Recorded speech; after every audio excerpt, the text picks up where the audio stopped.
آج کی اس حاضری کو اپنی بارگاہ میں قبول فرمائے اور ہمارے اس مل بیٹھنے کو دین کی بات سننے اور سنانے کو دنیا میں ہماری ہدایت کا اور آخرت میں نجات کا ذریعہ بنائے۔ سامعین ذی اعظم، اللہ تعالیٰ نے مجھ پر اور آپ پر بے حد احسانات فرمائے۔ ان بے حد احسانات میں سے ایک احسان یہ بھی فرمایا کہ ہمیں اپنے پیارے حبیب خاتم الانبیاء محمد مصطفیٰ احمد مجتبیٰ صلی اللہ علیہ وسلم کی امت میں پیدا فرمایا۔ امت محمدیہ میں سے ہونا یہ بڑا اعزاز ہے، بڑی عظمت کی بات ہے، بڑے کمال کی بات ہے۔ جیسے کم و بیش 1,24,000 نبیوں اور رسولوں میں سے سب سے زیادہ عظمت، شان، مرتبہ، مقام آمنہ کے لال عبداللہ کے در یتیم میرے پیارے نبی کا ہے، اسی طرح تمام امتوں میں سے سب سے زیادہ عزت، عظمت، مرتبہ، مقام، شان امت محمدیہ صلی اللہ علیہ وسلم کی ہے۔ ہمارا یہ عقیدہ ہے کہ ہمارے پیارے نبی آخری نبی ہیں۔ اللہ تعالیٰ نے آپ پر نبوت کا دروازہ بند فرما دیا۔ یہ ہمارا عقیدہ ہے، یہ ہمارا ایمان ہے، یہی فرمان قرآن ہے، یہی پیغام نبی آخر الزمان ہے۔ قرآن کریم کی 100 سے زائد آیات، 200 سے زیادہ احادیث اور امت کا اس پر اجماع ہے کہ ہمارے پیارے نبی آخری نبی ہیں، اب آپ کے بعد کوئی اور نبی نہیں آ سکتا۔ فرما گئے یہ ہادی لا نبی بعدی، انا خاتم النبیین۔ قرآن کریم میں بھی اللہ تعالیٰ نے آپ کی ختم نبوت کا ذکر فرمایا، ما کان محمد ابا احد من رجالکم ولکن رسول اللہ وخاتم النبیین۔ محمد صلی اللہ علیہ وسلم خاتم النبیین ہے، یعنی نبیوں کے لیے مہر ہیں۔ جیسے لفافے پر مہر لگ جاتی ہے، مہر اس بات کی علامت ہوا کرتی ہے کہ جو چیز لفافے کے اندر ہے وہ اب لفافے سے باہر، اور جو لفافے سے باہر ہے وہ لفافے کے اندر۔ خاتم النبیین کا مطلب یہ ہے کہ میرے نبی نبوت کی وہ مہر بن کر آئے کہ آپ سے پہلے جو نبی سلسلہ نبوت میں داخل ہیں وہ سلسلہ نبوت سے نکل نہیں سکتے، اور کوئی نیا شخص سلسلہ نبوت میں داخل نہیں ہو سکتا۔ ختم نبوت کا عقیدہ بڑا واضح عقیدہ ہے۔ چڑھتے سورج سے بھی زیادہ واضح ہے۔ اب اگر کوئی شخص ختم نبوت کے عقیدے کے واضح ہو جانے کے بعد نبوت کا دعویٰ کرے اور دوسرا شخص اس سے دلیل مانگے کہ آپ جو نبوت کا دعویٰ کر رہے ہو، آپ کے نبی ہونے کی دلیل کیا ہے؟ فقہائے کرام نے یہ مسئلہ لکھا، مفتیان اعظام نے یہ فتویٰ دیا، رسول پاک صلی اللہ علیہ وسلم کے بعد نبوت کا دعویٰ کرنے والا بعد میں کافر ہوگا، اور جو اس دعوے دار سے دلیل مانگے گا وہ پہلے کافر ہوگا۔ جیسے آپ صلی اللہ علیہ وسلم کے بعد نبوت کا دعویٰ کرنا کفر ہے، اسی طرح ختم نبوت کے عقیدے کے بارے میں دل میں شک رکھنا یہ بھی کفر ہے۔ سمجھ آ رہی یا کوئی نہیں آ رہی؟ یہ وہ اجماعی عقیدہ ہے کہ جس عقیدے کے تحفظ کے لیے جنگ یمامہ میں 1200 صحابہ نے اپنی جانوں کا نذرانہ پیش کیا۔ مسئلہ توحید بھی بڑا اونچا مسئلہ ہے، مسئلہ توحید جیسا اور کوئی مسئلہ نہیں ہے، لیکن لطف کی بات یہ ہے مسئلہ توحید کے تحفظ کے لیے مکی اور مدنی دور میں تقریباً 260 کے قریب صحابہ نے جانیں دی، اور جب ختم نبوت کے مسئلے کی بات آئی ایک ہی میدان میں 1200 صحابہ اپنی جانیں پیش کرتے۔ ختم نبوت کے پہلے مجاہد ہیں خلیفہ اول، خلیفہ بلا فصل سیدنا صدیق اکبر رضی اللہ تعالی عنہ۔ حضرت ابو بکر صدیق رضی اللہ تعالیٰ عنہ وہ پہلے شخص ہیں جو مجاہد ختم نبوت ہیں، جنہوں نے رسول پاک کے بعد سب سے پہلے ختم نبوت کا تحفظ کیا۔ الحمدللہ ہر دور میں رسول پاک کے چاہنے والوں نے اپنی جانوں کا نذرانہ دے کر ختم نبوت کا تحفظ کیا ہے۔ عرصہ قریب میں علماء دیوبند وہ شخصیات ہیں جنہوں نے ختم نبوت کا تحفظ کیا۔ سن 53 کی تحریک ہو یا سن 74 کی تحریک ہو، آپ کو صف اول میں علماء دیوبند نظر آئیں گے۔ کون نہیں جانتا امیر شریعت سید عطا اللہ شاہ بخاری کو رحمت اللہ علیہ؟ کون نہیں جانتا محدث کبیر شیخ الحدیث حضرت مولانا انور شاہ صاحب کشمیری کو؟ کون نہیں جانتا آیت من آیت اللہ حضرت مولانا یوسف بن نوری رحمت اللہ علیہ کو؟ مفتی اعظم مفتی محمد شفیع رحمت اللہ علیہ کو؟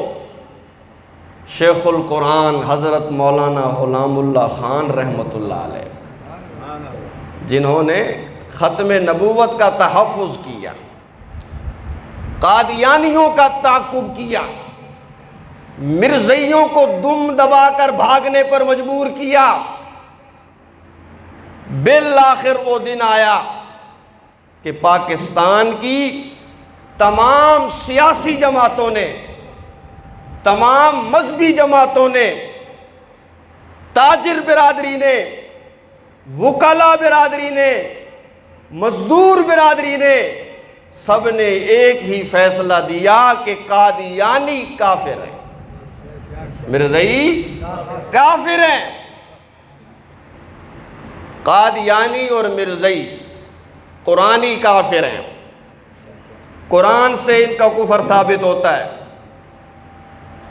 یہ حدیث سے کافر ثابت ہوئے، حدیثوں کا انکار کرتے ہیں، پھر امت کا اجماع ہے، امت کے اجماع کا انکار کرتے ہیں، اور پھر تمام مذہبی سیاسی جماعتوں نے پورا موقع دیا قادیانیوں کو کہ تم اپنا اسلام ثابت کرو، اپنا ایمان ثابت کرو۔ وہ اپنا ایمان اور اسلام ثابت نہ کر سکے۔ بالآخر اس وقت کے صدر وزیر اعظم بھٹو نے اس دستاویز پر دستخط کیے، اس دستاویز کی روح سے قادیانی کائنات کے بدترین کافر ہیں، وہ اپنے آپ کو مسلمان نہیں کہہ سکتے، چاہے وہ ہماری جیسی نمازیں پڑھے، ہمارے جیسے روزے رکھے، لیکن وہ اپنی عبادت گاہ کو مسجد نہیں کہہ سکتے۔ اذان یہ اسلام کی شناخت ہے، وہ اذان نہیں دے سکتے۔ یہ کلمہ رسول پاک صلی اللہ علیہ وسلم کی عظمت کا گواہ ہے، وہ یہ کلمہ نہیں پڑھ سکتے۔ یہودی یہودی رہے گا، عیسائی عیسائی رہے گا، ہندو ہندو رہے گا، سکھ سکھ رہے گا۔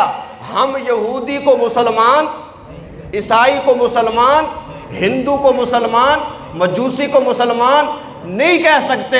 مسلمان ہونے کے لیے ضروری ہے کہ وہ رسول پاک صلی اللہ علیہ وسلم کی لائی ہوئی ایک ایک بات پر ایمان لے کر آئے۔ جب تک وہ رسول پاک کے لائے ہوئے تمام عقیدوں کو نہیں مانے گا، ہم اسے مسلمان تسلیم۔ ایک شخص اٹھ کر کھڑا ہو اور وہ آخرت کا انکار کر دے، کہے کہ جی آخرت ہے ہی کوئی نہ، نمازیں بھی وہ پڑھے، روزے بھی وہ رکھے، حج بھی وہ کرے، بتاؤ اپنے ایمان سے قیامت کا منکر مسلمان ہو سکتا ہے؟ کسی بھی اسلامی عقیدے کا انکار یہ کفر ہے۔ قادیانی 99% مسلمان بن جائیں، ہمارا جیسا لباس، ہماری جیسی داڑھی، ہماری جیسی عبادت گاہ بنا لیں، رب کعبہ کی قسم قادیانی کافر ہی رہیں گے جب تک وہ میرے نبی کو آخری نبی تسلیم نہیں کریں۔ قادیانیوں سے ہمارا مسئلہ کیا ہے؟ ختم نبوت کا ہے۔ نمازوں میں جھگڑا، روزوں میں جھگڑا، حج قربانی میں جھگڑا۔ بہت سے جو ہمارے اندر بھی للڑ قسم کے اپنے آپ کو مسلمان کہنے والے، جب مرزائیوں کی بات آئے، قادیانیوں کی بات آئے تو بڑے صوفی بن جاتے ہیں، قادیانیوں سے ہمدردی کرنے لگتے ہیں، قادیانیوں کی طرفداری، جی وہ ہماری طرح نماز پڑھتے ہیں، جی وہ ہماری طرح روزے رکھتے ہیں، جی ان کا نکاح ہمارے جیسا ہے، ان کا جنازہ ہمارے جیسا ہے۔ ٹھیک ہے، لیکن کبھی کسی قادیانی سے پوچھو کہ وہ مرزا غلام احمد قادیانی کو لعنتی مانتے ہیں، جھوٹا مانتے ہیں؟ ہرگز نہیں، بلکہ وہ مرزا غلام احمد قادیانی کو ہمارے پیارے نبی سے بڑھ کر مانتے ہیں۔ برابر ماننا تو دور کی بات، بڑھ کر مانتے ہیں۔ رسول پاک کی شریعت کو وہ منسوخ مانتے ہیں۔ تو یہ قادیانی فتنہ ہے، فتنوں کو پالا نہیں جاتا، فتنوں سے نرمی نہیں برتی جاتی، فتنہ پرور کو سینے سے نہیں لگایا جاتا، بلکہ فتنے کا خاتمہ کیا جاتا ہے۔ فتنے سے صلح، فتنے سے سمجھوتا، فتنے سے مذاکرات نہیں کیے جاتے۔ وَقَاتِلُوهُمْ حَتَّى لَا تَكُونَ فِتْنَةٌ، لوگوں راہ خدا میں لڑتے رہو، لڑتے رہو، لڑتے رہو، جہاد کرتے رہو حتیٰ کہ فتنہ ختم ہو جائے، حتیٰ کہ فتنہ، جہاد جاری رہے گا جب تک یہ دھرتی قادیانیوں کے وجود سے پاک، جب تک ایک قادیانی بھی اس دھرتی پر ہے۔ میرا اور آپ کا یہ فرض ہے کہ ہم ختم نبوت کا پرچم بلند کرتے رہیں، قادیانیوں کا تعاقب کرتے رہیں۔ جو میرے نبی کا وفادار نہیں وہ میرا وفادار، جو میرے نبی کا ہمدرد نہیں وہ میرا ہمدرد، جس کا میرے نبی سے رشتہ نہیں اس کا میرے سے کوئی رشتہ نہیں۔ سارے رشتے نبی پاک سے ہیں، ساری نسبتیں نبی پاک سے ہیں، سارے تعلقات نبی پاک سے ہیں، لہذا قادیانی میرے نبی کے دشمن ہیں، بدترین دشمن ہیں۔ آپ صلی اللہ علیہ وسلم کا اعزاز ہے ختم نبوت، اور قادیانی کیا کہتے ہیں کہ جی نہیں، مرزا غلام احمد قادیانی بھی نبی ہے۔ مرزا غلام احمد قادیانی دجال ملعون کذاب کو نبی ماننے کا مطلب یہ ہے کہ ہمارے پیارے نبی آخری نبی، آپ کی عظمت کا انکار ہے۔ ختم نبوت پہ ڈاکہ پورے اسلام پہ ڈاکہ ہے، ختم نبوت پہ ڈاکہ پورے قرآن پہ ڈاکہ ہے، ختم نبوت پہ ڈاکہ پورے اسلام پر ڈاکہ ہے۔ ایسے ڈاکوؤں کا تعاقب کرنا یہ میرا فریضہ ہے یا کوئی نہیں؟ نماز دن میں 5 مرتبہ فرض ہے، اور ختم نبوت کا تحفظ کرنا ہر آن، ہر گھڑی، ہر سانس پر فرض ہے۔ نماز اچھی، روزہ اچھا، حج اچھا، زکوٰۃ اچھی، مگر باوجود اس کے میں مسلمان ہو نہیں سکتا۔ خدا شاہد ہے، جب تک کٹ نہ مروں میں خواجہ بطحا کی حرمت پر، میرا ایمان کامل ہو نہیں سکتا۔ رسول پاک صلی اللہ علیہ وسلم عالمی نبی ہیں، آپ صلی اللہ علیہ وسلم آخری نبی ہیں۔ ستمبر کی 6 تاریخ کو ہماری قومی اسمبلی نے قادیانیوں کو کافر ڈکلیئر کیا۔ 6 ستمبر یہ ہماری تاریخ کا سنہری دن ہے۔ ابھی ستمبر گزر رہا ہے نا، 6 ستمبر بھی گزر گیا۔ عام طور پہ ہمارے نوجوان یہ سمجھتے ہیں کہ 6 ستمبر یہ یوم دفاع ہے۔ سن 65 میں 6 ستمبر کو پاکستانیوں نے بھارتیوں کو شکست دی۔ 6 ستمبر یوم دفاع کے طور پہ منایا جاتا ہے، لیکن یاد رہے جہاں پر 6 ستمبر یوم دفاع ہے وہیں پر 6 ستمبر یوم دفاع ختم نبوت ہے۔ ہم ان سپاہیوں کو بھی سلام پیش کرتے ہیں جنہوں نے سن 65 میں 6 ستمبر کو ملک کی جغرافیائی سرحدوں کی حفاظت کی، دشمن کے ارادوں کو دھول چٹا دی۔ وہیں پر ہم ان مجاہدوں کو بھی سلام پیش کرتے ہیں جنہوں نے سن 74 میں 6 ستمبر کو ملک کی نظریاتی سرحدوں پر پہرا دیتے ہوئے قادیانیت کے فتنے کو ہمیشہ ہمیشہ کے لیے دفن کر دیا۔ سمجھ آ رہی ہے کوئی نہیں آ رہی؟ قادیانی کافر ہے یا کوئی نہ؟ اونچی آواز سے بولو، کافر کافر بولو، کافر کافر۔ یہ تو ہمارا آئین کہتا ہے، میں کوئی غیر آئینی بات، یہی ہمارا قانون کہتا ہے، میں کوئی غیر قانونی بات، یہی پیپل پارٹی کے بڑوں نے کہا، یہی نون لیگ کے بڑوں نے کہا، یہی پہلی سیاسی اور مذہبی جماعتوں نے کہا قادیانی کیا ہیں جی؟ ہاں یہ سبق پڑھا لو، قادیانی کیا ہے جی؟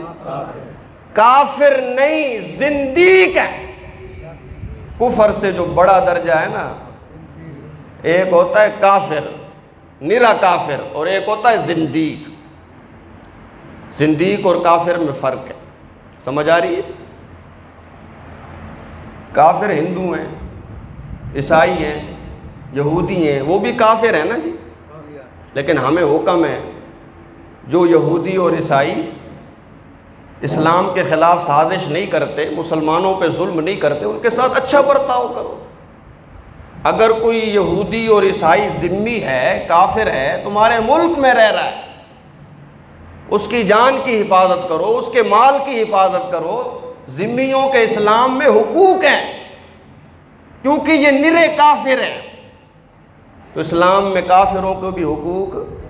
دو طرح کے کافر ہوتے ہیں، ایک کافر ہوتا ہے حربی، ایک کافر ہوتا ہے ذمی۔ حربی کافر وہ ہوتا ہے جو اسلام کے خلاف سازشیں کرتا ہے، جو میدان میں آتا ہے، مسلمانوں پہ ظلم کرتا ہے، وہ ہوتا ہے حربی کافر۔ حربی کافر سے اسلام کہتا ہے سختی سے پیش آؤ، جہاد کرو، اس سے نرمی۔ اور دوسرا ہے ذمی، جو مسلمانوں کے ملک میں رہ رہا ہے، مسلمانوں کے قانون کو مانتا ہے، اسلام کو اور مسلمانوں کو ان سے کوئی خطرہ نہیں ہے، تو اسلام کہتا ہے جیسے دوسرے شہریوں کے حقوق ہیں، اسی طرح ان کافروں کے بھی حقوق ہیں جو تمہارے ملک میں ذمی ہو کر رہ رہے ہیں، جزیہ دے رہے ہیں، ٹیکس دے رہے ہیں، ان کی جان اور مال کا تحفظ کرو۔ یہ تو ہے عام کافروں کی بات، قادیانی عام کافر نہیں ہے، اس لیے قادیانیوں کے ساتھ عام کافروں والا برتاؤ یہ زندیق ہیں۔ زندیق اس کافر کو کہا جاتا ہے جو اپنے کفر پر اسلام کا لیبل چڑھائے، جو اپنے کفر پر۔ یہودی اپنے مذہب پر اسلام کا لیبل چڑھاتے ہیں، بولو بھائی۔ عیسائی اپنے مذہب پر اسلام کا لیبل چڑھاتے ہیں، ہندو اپنے مذہب پر اسلام کا لیبل چڑھاتے ہیں، سکھ چڑھاتے ہیں۔ یہ بدترین کافر ہیں جو ہیں کافر لیکن اپنے کفر پر اسلام کا پردہ ڈالا ہو، تو ایسے کافروں کو کہتے ہیں زندیق۔ مثال سے سمجھو، بازار میں ایک شخص آواز لگا رہا ہے سرکہ لے لو، لوگ اس کے پاس آ رہے ہیں، لوگ سرکہ خرید کے لے جا رہے ہیں، لیکن بعد میں معلوم ہوتا ہے وہ سرکہ نہیں ہے، وہ شراب ہے۔ تو کیا ہے جی؟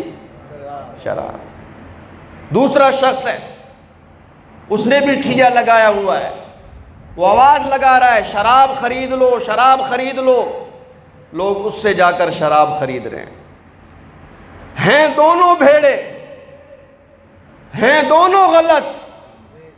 جو شراب سرے عام بیچ رہا ہے وہ بھی غلط کر رہا ہے، لیکن زیادہ غلط وہ ہے، بڑا مجرم وہ ہے جو شراب پر سرکے کا لیبل لگا رہا ہے، بیچ شراب رہا ہے اور کہہ کیا رہا ہے؟ سرکہ۔ یہ زیادہ خطرناک ہے، زیادہ خطرناک۔ ایک بندہ ہے کتے کا گوشت بیچ رہا ہے بازار میں، لوگ اس سے لے رہے ہیں، لیکن وہ یہ کہہ کر بیچ رہا ہے کتے کا گوشت ہے، اور دوسرا شخص وہ ہے بیچ کتے کا گوشت رہا ہے لیکن آواز لگا رہا ہے بکرے کا گوشت لے لو۔ اب پہلا زیادہ خطرناک ہے یا دوسرا زیادہ خطرناک؟ یہی مثال ہے قادیانیوں کی۔ انہوں نے شراب کی بوتل کو سرکے کی بوتل کہا، کتے کے گوشت کو بکرے کا گوشت کہا۔ کہاں وہ دین جس کے بانی خاتم الانبیاء ہیں، اور کہاں وہ فتنہ جس کے بانی مرزا قادیانی ہیں، جوڑ ہی کوئی نہیں۔ سمجھ آ رہی ہے کوئی نہیں آ رہی؟ تو قادیانی یہ زیادہ خطرناک ہے، یہ اپنے کفر پر اسلام کا لیبل چڑھاتے ہیں، اس لیے یہ عام کافر نہیں، یہ زندیق ہے، اور زندیق کی سزا قتل ہے۔ زندیق کی سزا کیا ہے جی؟ قتل ہے۔ بہت سے ایسے بھی ہیں قادیانیوں میں، مرزائیوں میں، جو پہلے مسلمان تھے، ختم نبوت پر ایمان تھا، لیکن بعد میں ویزے کا لالچ آ گیا، غیر ملکی شہریت حاصل کرنے کا لالچ آ گیا، نوکری کا لالچ آ گیا، رشتے کا لالچ آ گیا۔ پہلے ختم نبوت پر ایمان تھا، لیکن اب کیا ہو گئے؟ قادیانی ہو گئے، مرزائی ہو گئے۔ تو ایسے لوگوں کو مرتد کہتے ہیں۔ ایسے لوگوں کو کیا کہتے ہیں جی؟ مرتد، قادیانی۔ دو حالتوں سے خالی نہیں، یا تو وہ زندیق ہوں گے یا وہ مرتد ہوں گے۔ سمجھ آ رہی ہے کوئی نہیں آ رہی؟ قادیانی عام کافر نہیں ہے۔ اگر وہ پیدائشی قادیانی ہے، جماندرو قادیانی ہے، تو وہ زندیق ہے، اور اگر وہ پہلے مسلمان تھا بعد میں قادیانی ہوا ہے تو وہ مرتد ہے۔ ہمارا اسلام یہ کہتا ہے زندیق بھی واجب القتل ہے، مرتد بھی واجب القتل ہے یا کوئی نہ؟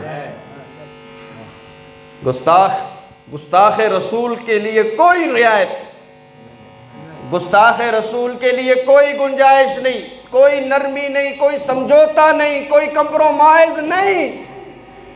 اس لیے ہم آج لوگوں کو یہ بتا رہے ہیں کہ جب تک قادیانیت نوازی ختم نہیں ہوگی یہ ملک ترقی۔ ہماری بدقسمتی یہ ہے کہ یہ ملک علماء نے بنایا تھا، اولیاء اللہ نے بنایا تھا۔ مشرقی پاکستان پر سب سے پہلے پرچم لہرانے والے حضرت مولانا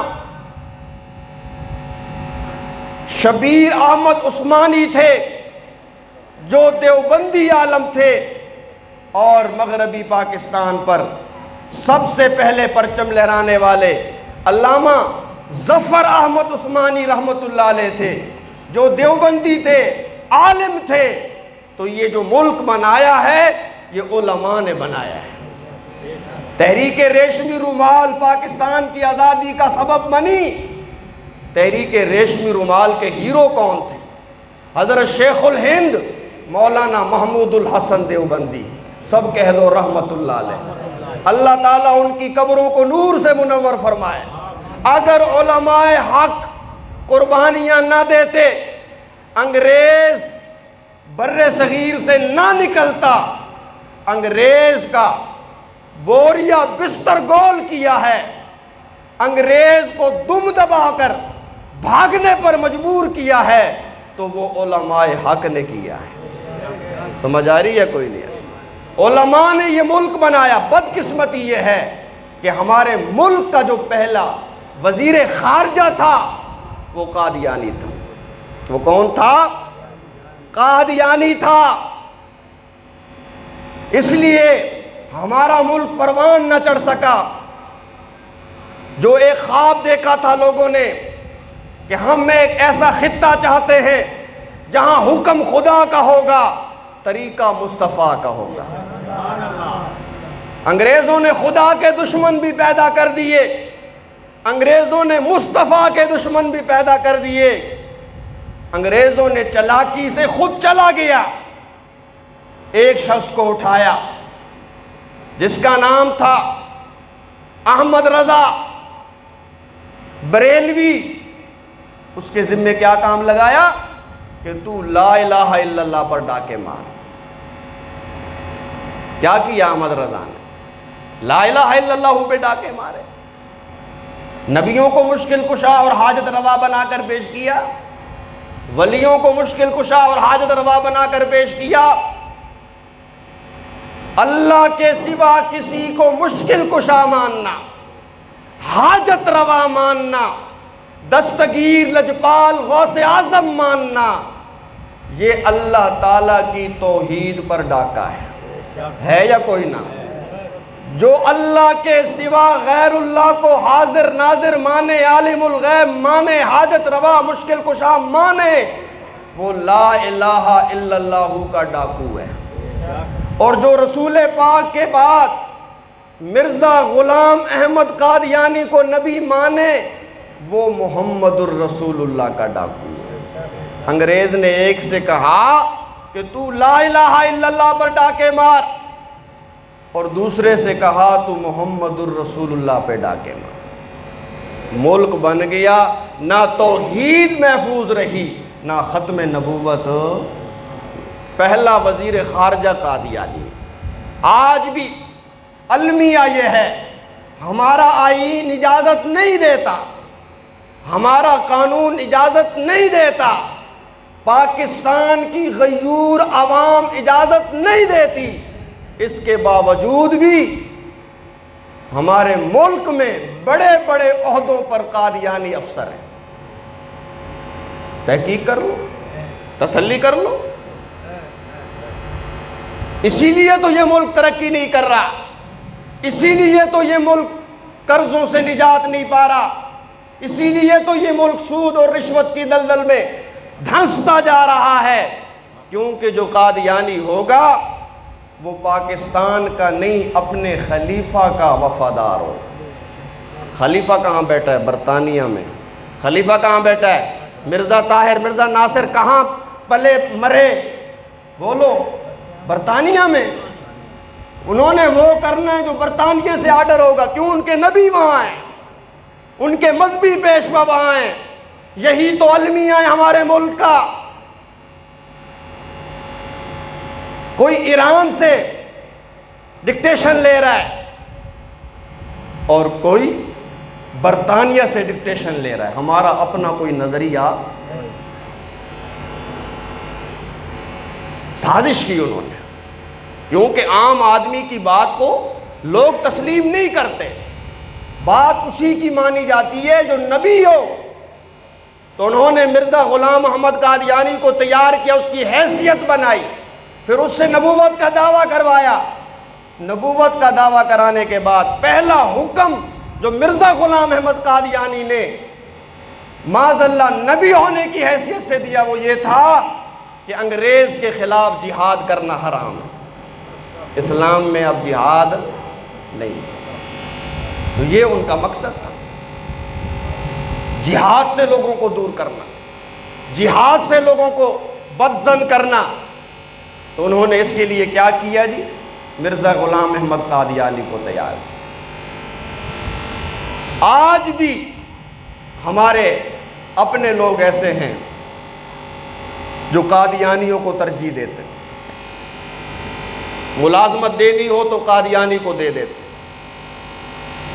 رشتہ دینا ہو تو قادیانی کو دے دیتے، خود قادیانیوں کے کتے نہلاتے ہیں، ان کی گاڑیاں دھوتے ہیں، ان کے ہاں ملازمتیں کرتے ہیں، خود وہ اپنے آپ گریبان میں جھانکیں، کل میرے پیارے نبی کو کیا منہ دکھائیں؟ رسول پاک کا سامنا وہ کیسے کریں گے؟ جب حضرت آدم علیہ السلام سے لے کر حضرت عیسیٰ علیہ السلام تک کم و بیش 1,24,000 انبیاء اور رسول، ساری امتیں حشر کے میدان میں میرے نبی کے پرچم تلے ہوں گے۔ آپ صلی اللہ علیہ وسلم کے پاس سب سے اونچا وسیع و عریض پرچم ہوگا جس کے سائے میں لوگ پناہ تلاش کریں۔ اس وقت یہ قادیانی نواز کہاں جائیں گے؟ یہ مرزائی نواز کہاں جائیں گے؟ قادیانیوں سے دوستیاں اور رشتے کرنے والے کہاں جائیں گے؟ قادیانیوں کو اپنی دعوتوں میں بلانے والے، ان کے دفتروں میں جی جی یسر کرنے والے، یہ رسول پاک کو کیا منہ دکھائیں؟ خود فیصلہ کر۔ انسان کنویں سے پانی نکالتا رہے، پانی نکالتا رہے، مرے ہوئے کتے کو نہ نکالے، پانی نکالنے کا کوئی فائدہ ہے؟ کنواں پاک ہو جائے گا۔ 10 من 20 من پانی نکال دو کنویں سے، کتا کنویں میں پڑا رہے، کتا کنویں میں، کنواں پاک ہو جائے گا؟ کنواں ناپاک ہی رہے گا۔ اگر پاکستان کو پاک کرنا ہے تو قادیانیوں کو اس ملک سے نکالنا ہوگا، مرزائیوں کو اس ملک سے نکالنا ہوگا۔ جب تک قادیانیت کا ناسور ہمارے ملک میں عہدوں پر، کرسیوں پر ہے، رب کعبہ کی قسم، رب کی طرف سے رحمت نہیں آ سکتی۔ سمجھ آ رہی ہے کوئی نہیں آ رہی؟ تو اس لیے یہ بڑا حساس مسئلہ ہے۔ ختم نبوت پر کوئی کمپرومائز نہیں کرنا، ختم نبوت پر کوئی نرمی نہیں کرنی، ختم نبوت پر کوئی سمجھوتا نہیں کرنا۔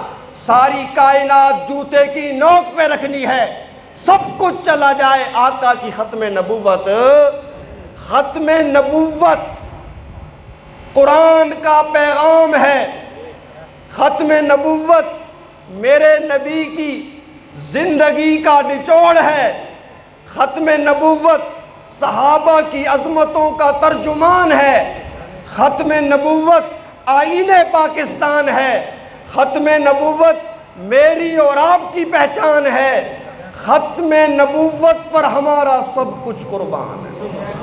قربان ہے یا کوئی نہیں؟ کوئی ایک نعرہ ہی لگا دو ختم نبوت کا، اونچا اونچا اونچا اونچا، تاجدار ختم نبوت، تاجدار ختم نبوت، تاجدار ختم نبوت، قادیانیوں پہ لعنت، مرزائیوں پہ لعنت، قادیانیوں کا جو حامی ہے پکا حرامی ہے، قادیانیوں کا جو حامی ہے، قادیانیوں کا جو حامی ہے، یہ وہ گالی ہے جو رب نے میرے نبی کے دشمنوں کو دی۔ عُتُلٍ بَعْدَ ذَلِكَ زَنِيمٍ، میرے نبی دشمن آپ کا ہو اور وہ پتر حلال کا ہو، ایسا نہیں ہو سکتا۔ جس کا نطفہ حرامی ہے وہی آپ کا گستاخ ہے، جو آپ کا حمایتی ہوگا وہ حرامی، اور جو آپ کا گستاخ ہوگا وہ حلالی نہیں ہو سکتا۔ یہ ہمارا غصہ ہے اور یہ ہم غصہ کریں گے۔ لا یخافون لومۃ لائم، کسی ملامت کرنے والے کا خوف۔ یہ ممبر اس لیے ہے، یہ مسجد اس لیے ہے کہ اس ممبر پر میں اپنے آقا کی ختم نبوت کا تحفظ کروں، اپنے آقا کی ختم نبوت کے ترانے سناؤں۔ اگر میں ختم نبوت کی بات نہیں کر سکتا تو مجھے اس ممبر پر بیٹھنے کا کوئی حق، بولو بھائی، کوئی حق ہے؟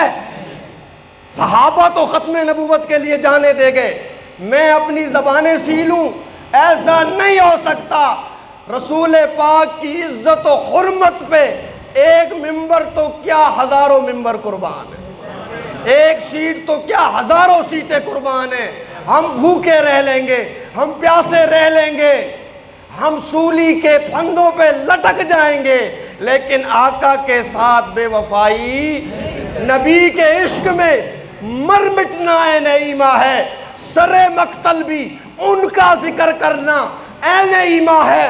ڈراتا ہے مجھ کو دار و سن سے اے ناداں، نبی کے عشق میں سولی پہ چڑھنا عین ایماں ہے۔ محترم دوستو، بزرگو، بھائی، ختم نبوت کے صدقے ہمیں یہ اعزاز ملا۔ اللہ تعالیٰ فرما رہے ہیں، اے امت محمدیہ، تم سب سے بہترین امت ہو۔ کنتم خیر امتن، امتیں تو پہلے بھی بہت آئی جو طاقتور تھی، قد آور تھی، حسین و جمیل تھی، مال و زر والے تھے۔ قوم عاد بھی آئی، قوم سمود بھی آئی، قوم شعیب بھی آئی، بڑی بڑی قومیں آئی۔ اللہ تعالیٰ فرماتے ہیں ان جیسی قومیں میں نے پیدا، قد میں بھی بڑے تھے، مال و زر میں بھی بڑے تھے، حسن و خوبصورتی میں بھی بڑے تھے، لیکن اللہ تعالیٰ نے کسی اور امت کو بہترین امت نہیں فرمایا۔ اگر فرمایا ہے تو مجھے اور آپ کو فرمایا ہے۔ تم سب سے بہترین امت ہو۔ حشر کے میدان میں 120 صفیں بنیں گی، سارے لوگ صفوں میں کھڑے ہوں گے۔ تعداد میرے پیارے نبی نے فرمایا 40 صفیں پہلی امتوں کی ہوں گی اور 80 صفیں میری امت کی ہوں گی۔ جب صفیں زیادہ ہیں تو اعزاز بھی زیادہ ہے، اکرام بھی زیادہ ہے۔ یہ وہ امت ہے جو آئی سب سے بعد میں ہے لیکن جنت میں سب سے پہلے جائے گی۔ یہ وہ امت ہے جس کے لیے اللہ تعالیٰ نے ساری زمین کو مسجد بنا دیا۔ یہ وہ امت ہے جس کے لیے اللہ تعالیٰ نے اس ساری زمین کو پاکی کا ذریعہ بنا دیا۔ یہ وہ امت ہے جسے اللہ تعالیٰ نے اپنا حبیب عطا کیا۔ یہ وہ امت ہے جسے اللہ تعالیٰ نے قرآن جیسا اپنا کلام عطا کیا. یہ وہ امت ہے جو پہلی امتوں کے لیے گواہ بنے گی. وَكَذَلِكَ جَعَلْنَاكُمْ أُمَّةً وَسَطًا. یہ وہ امت ہے جس امت کی تعریف رب قرآن میں فرماتا ہے. میرے بھائیوں، ہمیں یہ جو شان ملی ہے، اعزاز ملا ہے، وجہ کیا ہے؟ وجہ بھی اللہ تعالیٰ نے ذکر فرما دی. تَأْمُرُونَ بِالْمَعْرُوفِ وَتَنْہَوْنَ عَنِ الْمُنْکَرِ. اے امت محمدیہ، تمہاری شان اس لیے ہے کہ تم وہ کام کرتے ہو جو کام میں نے نبیوں کے ذمے لگایا تھا. نیکی کا حکم دیتے ہو، برائی سے روکتے ہو. تَأْمُرُونَ بِالْمَعْرُوفِ وَتَنْہَوْنَ عَنِ وَلْتَكُن مِّنكُمْ أُمَّةٌ يَدْعُونَ إِلَى الْخَيْرِ وَيَأْمُرُونَ بِالْمَعْرُوفِ وَيَنْهَوْنَ عَنِ الْمُنْکَرِ. لوگوں، تم میں ایک جماعت ایسی ضرور ہونی چاہیے جو لوگوں کو بھلائی کا حکم دے اور برائی سے منع کرے. وَالْمُؤْمِنُونَ وَالْمُؤْمِنَاتُ بَعْضُهُمْ أَوْلِيَاءُ بَعْضٍ. اللہ تعالیٰ فرماتے ہیں مومن مومنوں کے دوست ہوا کرتے ہیں. یامرون بالمعروف، جو بھلائی کا حکم دیتے ہیں، وینہون عن المنکر، اور برائی سے منع کرتے ہیں. جب تک ہم امر بالمعروف کرتے رہیں گے، نہیں عن المنکر کرتے رہیں گے، رب کے ہاں عزتیں پاتے رہیں گے. اور اگر ہم نے امر بالمعروف کو چھوڑ دیا، نہیں عن المنکر سے رک گئے، اور ہم نے یہ پٹی پڑھائی کہ جی جتھے کوئی لگا ہے لگا رہن دو، میاں پرائی چھوڑ اپنی نبیڑ، تجھے کیا دوسرے کی ڈرائیونگ سے، تو اپنی سیٹ سنبھال. ایسے لوگ ہیں یا کوئی نہیں؟ ہم میں اپنا عقیدہ چھوڑو نہیں، دوسرے کا عقیدہ چھیڑو نہیں. ایسے لال بجکڑ ہم میں ہیں یا کوئی نہیں؟ ایسے للڑ صوفی بے ایمان ہمارے اندر ہیں یا کوئی نہیں؟ پانی کی باری پہ گئے، پانی چوری ہو رہا ہے، ادھر تو نہیں کہتا جتھے کوئی لگا ہے لگا رہنا. دکان میں چور آ گیا گھس گیا، ادھر تو نہیں کہتا چھوڑو جی جتھے کوئی لگا ہے لگا رہن دو. دین کا معاملہ آتا ہے صوفی بن جاتا ہے، ماڈرن بن جاتا ہے، با اخلاق بن جاتا ہے. یہ ماڈرن ہونا نہیں ہے، یہ با اخلاق ہونا. دین مٹ رہا ہو اور بندہ ہاتھ باندھ کے بیٹھا رہے، یہ اخلاق نہیں ہے، یہ بے غیرتی ہے. یہ کیا ہے جی؟ بے غیرتی ہے. مومن کا فرض یہ ہے، من رأى منکم منکرا فلیغیرہ بیدی. اگر تم کسی منکر کو دیکھو، بے حیائی اور برائی کو دیکھو، کسی چوری کسی بد نظری کو دیکھو، تو کیا کرنا ہے؟ اپنے بازو سے اس کو روکنا ہے. اور اگر بازو سے نہیں روک سکتے، فَبِلِسَانِ، تو زبان سے روکنا ہے. اس گناہ کی مذمت کرنی ہے، اس گناہگار کو ملامت کرنا ہے. اور اگر یہ بھی نہیں کر سکتے، تیسرے نمبر پر دل میں اس برائی کو برا جاننا ہے اور یہ ارادہ کرنا ہے، مولا آج اگر ہاتھ سے روکنے کی طاقت ہوتی تو روک لیتا، اگر آج زبان سے روکنے کی طاقت ہوتی روک لیتا. مولا اگر تو نے مجھے طاقت دی نا، دل سے یہ ارادہ کرتا ہوں، ہاتھ سے بھی روک کے دکھاؤں گا، زبان سے بھی روک کے دکھاؤں گا. یہ ہے ایمان. ہم جو کہتے ہیں نا جی دل میں برا سمجھ لو، یہ مطلب ہرگز نہیں ہے. گناہ ہو رہا ہے اور تم جو ہے نا جی دل میں اس کو برا سمجھ کے صوفی بن کے بیٹھ جاؤ. چلو جی آخری درجہ تو بچا، کچھ ایمان تو بچا. دل میں برا ماننے کا مطلب یہ ہے مولا آج مجھے طاقت نہیں ہے، کل اگر طاقت مل گئی تو میں روک کے دکھاؤں گا. یہ ارادہ کرتے ہو سارے انشاءاللہ؟ برائی کو اگر بازو سے روک سکتے ہو تو روکو گے، برائی کو زبان سے روک سکتے ہو تو روکو گے. اور اگر ابھی ہمت نہیں ہے تو ارادہ کرو، جب اللہ ہمت دے گا تو انشاءاللہ ہم حکومت میں آئیں گے، وزیر اعظم بن کے ملک سے سود کا خاتمہ بھی کریں گے، رشوت کا خاتمہ بھی کریں گے، مخلوط پڑھائی کا خاتمہ بھی کریں گے، عورت کو ہم دوپٹہ دیں گے، مرد کو ہم غیرت دیں گے، ہم اپنے ملک کو نظام مصطفیٰ عطا کریں گے۔ ارادہ کرتے یا کوئی نہیں کرتے؟ آج بے حیائی بڑھ گئی، ایک نیا بل آ گیا، ٹرانسجینڈر بل۔ ٹرانسجینڈر کا کیا مطلب ہے؟ مرد عورت بن سکتی ہے، عورت مرد بن سکتا ہے۔ شناختی کارڈ کے دفتر میں جائے، اگر کوئی اپنی جنس مرد لکھوانا چاہتا ہے وہ عورت، تو وہ مرد لکھوا سکتا ہے۔ عورت گئی ہے شناختی کارڈ کے دفتر میں، وہ اپنی جنس مرد لکھوا سکتی ہے۔ اب شناختی کارڈ کے دفتر میں ریکارڈ میں آ گیا کہ یہ تھی تو عورت لیکن ریکارڈ میں یہ مرد ہے، یہ تھا تو مرد لیکن ریکارڈ میں یہ عورت ہے۔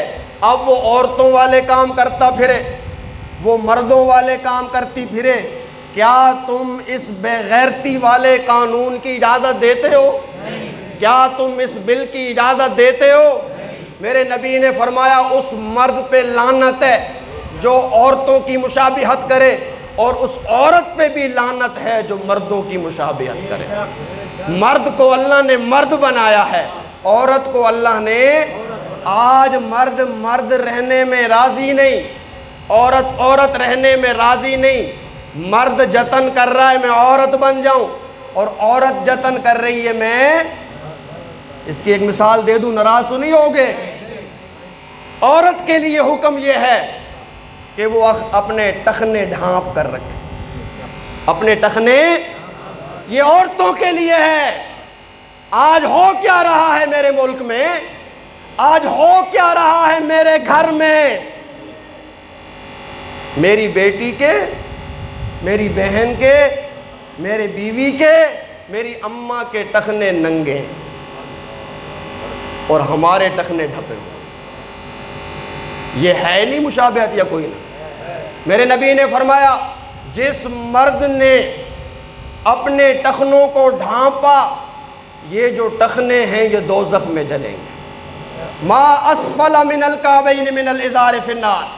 یاد رہے، سر پہ پگڑی رکھنا، چہرے پہ داڑھی سجانا، شلوار ٹخنوں سے اوپر رکھنا، یہ کسی مولوی کی ایجاد نہیں ہے، یہ میرے آقا کی سنت ہے، یہ میرے آقا کی سنت ہے۔ عورتوں نے باریک لباس پہن لیے، باریک کپڑے پہن لیے، آج عورتیں بال کٹانا شروع ہو گئی، مرد چوٹیاں رکھنا شروع ہو گئے۔ یہ قیامت کی نشانی ہے۔ شیطان نے رب کے حضور یہ کہا تھا وَلَآمُرَنَّهُمْ، اے مولا تو مجھے مہلت دے دے، میں آدم زادے کو ورغلاؤں گا، میں ان کے سامنے سے وار کروں گا، میں ان کے پیچھے سے وار کروں گا، میں دائیں اور بائیں سے وار کروں گا، میں ان کی شکل و صورت بگاڑ کے رکھ دوں گا، میں ان کی فطرت بدل دوں گا، میں ان کی خلقت بدل دوں گا۔ یہ پیدا ہوں گے مرد لیکن نظر آئیں گے زنانیاں۔ ایسا ہو رہا ہے یا کوئی نہیں ہو رہا؟ اور آج چند ڈالروں کی خاطر، چند ٹکوں کی خاطر، آج کیا پی ٹی آئی، کیا نون لیگ، کیا پیپل پارٹی، یہ جتنی لبرل سیاسی پارٹیاں ہیں ایک پیج پر اکٹھی ہو گئی۔ سب کی آواز یہ ہے کہ جی یہ بل آنا چاہیے، ہم جنس پرستی کی راہ ہموار ہونی چاہیے۔ بتاؤ اس کے بعد بھی اگر کوئی ان سیاسی پارٹیوں کی حمایت کرے گا وہ رب کے کاغذوں میں مسلمان ہے؟ نہیں۔ آج لوگ کہہ رہے ہیں جی مولوی کیا کر رہے ہیں، بل آ گیا اسمبلی میں، مولوی کیوں خاموش ہیں، مولوی کیوں سڑکوں پہ نہیں آتے، مولوی کیوں دھرنا نہیں دیتے؟ آج تجھے مولوی نظر آ رہے ہیں، لیکن جب ووٹ کا وقت آتا ہے، انتخابات کا وقت آتا ہے، الیکشن کا وقت آتا ہے، اس وقت تجھے مولوی نظر نہیں آتے؟ اس وقت تجھے یہ یاد آتا ہے جی ملا کی دوڑ مسجد تک، مولوی کا کیا کام ہے سیاست سے؟ آج رو، اگر تم نے علماء کو سیاست سے دور کیا اور علماء کا ساتھ نہ دیا، رب کعبہ کی قسم آنے والی نسل کو نہ اپنے باپ کا پتہ ہوگا نہ اپنی ماں کا پتہ ہوگا، پورا فیملی سسٹم فلاپ ہو جائے گا۔ یہی ایک سازش ہے، مغربی تہذیب کی یلغار ہے کہ کیسے نوجوانوں کو اسلام سے دور کیا جائے۔ اسلام ہے تو فیملی سسٹم ہے، اسلام ہے تو ماں ہے، بہن ہے، بیٹی ہے، بیوی ہے۔ اگر اسلام ہی نہ رہا تو پھر ماں بہن بیٹی کی تمیز نہیں ہے۔ یہی تو وہ کوشش کر رہے ہیں۔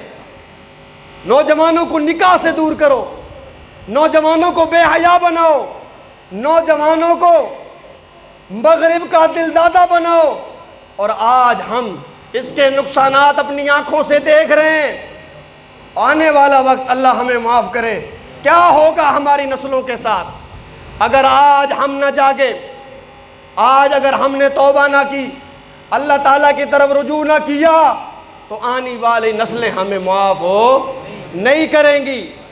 تو میرے ساتھ آپ نے اظہار یکجہتی کرنا ہے، آپ نے کہنا ہے نامنظور، کہو گے نامنظور؟ جینڈر بل بولو سارے، ہاتھ اٹھا کے بولو، جینڈر بل، جینڈر بل، ہم جنس پرستی، اور جو ہم جنس پرستی کے طرفدار ہیں وہ بھی کوئی بھی ہو، کسی سے کوئی رعایت کرنے کی ضرورت یہ اللہ کے عذاب کو دعوت ہے۔ وہ پہلے سیلاب کی تباہیوں سے تو بچ جاؤ، پہلے زلزلے کی تباہیوں سے تو بچ جاؤ۔ تم اتنے شاطر ہو گئے، تم اتنے متکبر ہو گئے، تم اتنے اکڑ خان بن گئے کہ اب اللہ کو پکار رہے ہو، اللہ کے عذاب کو دعوت دے رہے ہو۔ ہم جنس پرستی کا قانون بنانا یہ اللہ کے عذاب کو بلانا ہے۔ وہی تو قصور تھا جو قوم لوط نے کیا تھا، ہم جنس پرستی میں وہ ملوث ہوئے، رب نے آسمان سے پتھر برسائے۔ آج ہم بھی پتھر برسنے کا انتظار کر رہے ہیں یا کوئی نہیں کر رہے؟ خاموش نہیں بیٹھنا، جہاں تک آپ آواز اٹھا سکتے ہیں آواز اٹھائیں۔ آپ کی کسی ایم این اے تک رسائیے، کسی ایم پی اے تک رسائیے، جائیں ان کے سامنے ہاتھ جوڑیں اور ان کو کہیں اس اسلام مخالف بل کے سامنے آپ بند جائیں۔ اگر آج آپ نے اسلام مخالف بل کو ریجیکٹ نہ کیا تو پھر ہمارے حلقے میں آپ کے لیے کوئی جگہ نہیں۔ یہ موقع ہوتا ہے اسلام پرستی کا، یہ موقع ہوتا ہے حب الوطنی کا، حب الایمانی کا۔